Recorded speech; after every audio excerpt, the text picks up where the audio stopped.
When I made the Bloodborne video, it finally reignited the fire that burnt out from playing too much Elden Ring last year.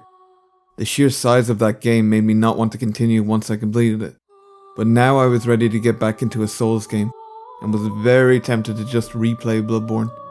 Thankfully, I decided against it in the end, and chose to finally give Dark Souls 1 a go instead. All I can say is, wow, this game affected me more than it should have, and not in the ways you think. Yes, it has an incredible web of stories ingrained into every questline, and a melancholic undertone emanating from every ruined structure of a world reduced to embers. Yes, it has a deep sadness rooted into its characters, but they aren't the reasons the game spoke to me on a level I didn't expect. To explain the real reason requires personal context.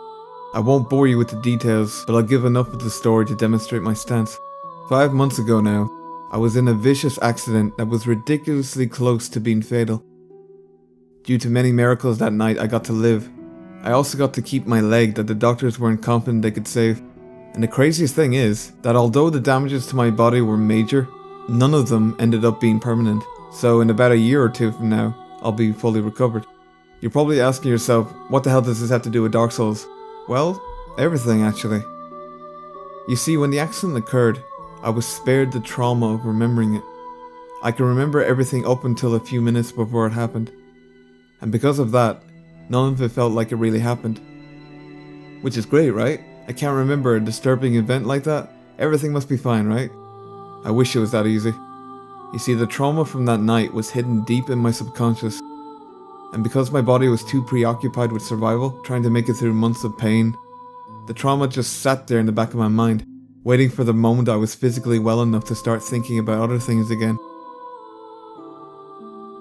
It wasn't long before I started getting plagued with nightmares every couple of nights.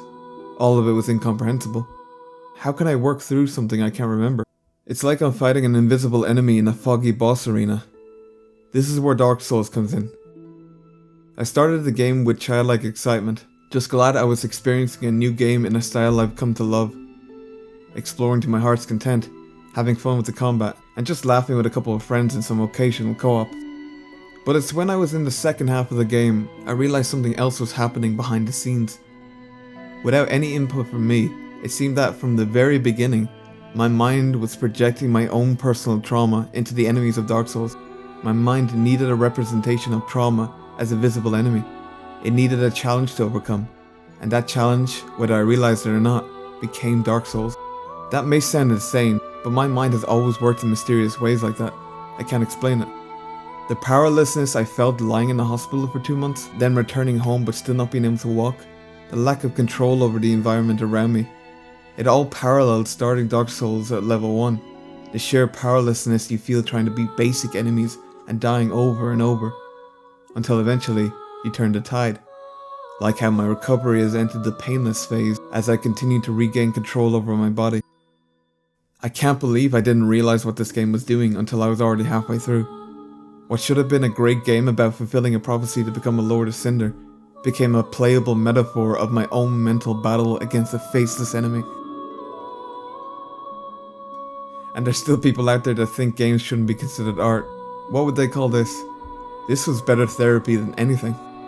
What was mostly considered surface level for many of the people who played this game became so much more for someone like me with the context I came in with. The hopelessness that this game generates is exactly the type that almost consumed me back in that hospital bed. The phantoms of other players echoing around every corner was just like the people around me who were also damaged and who were just trying their absolute best to stay firm in the face of desperation. And the bosses themselves were the obstacles standing between me and ever feeling normal again. Despite being a notoriously difficult game with satisfying combat, for someone like me, it was a therapeutic descent into the darkest recesses of my mind, finally ready to face the torment that I was hiding from all this time, whether I knew it or not. That's probably the main reason why the areas I hated spending time in didn't annoy me as much by the time I was finished with the game, because it added so much to the drive I needed to push on. Without this game, there would be no drive, no realization that there was still a battle to be won in my mind. Without the overwhelming odds and a cruel punishment that a Souls game provides, why would my mind ever feel like it needed to overcome anything? I'm forever grateful Miyazaki and his team never caved to the fools who demanded an easy mode for Elden Ring. ripping out the skeleton of what makes these games so appealing in the first place.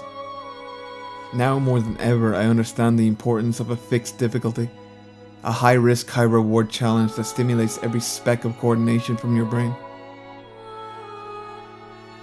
I'm even more grateful to Sony for allowing Bloodborne to be free on PlayStation Plus. Having Bloodborne sitting there in my library for years until I finally gave it a try. My first Souls game, now one of my top 5 favourite games of all time. Everything I played from returning to the hospital until now, Ragnarok, Hunt Showdown, Hitman, they were all distractions, escapism. Dark Souls was a remedy.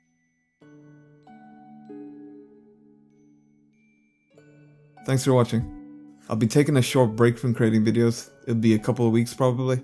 I got hospital appointments, dental appointments, and even solicitor appointments. It never ends.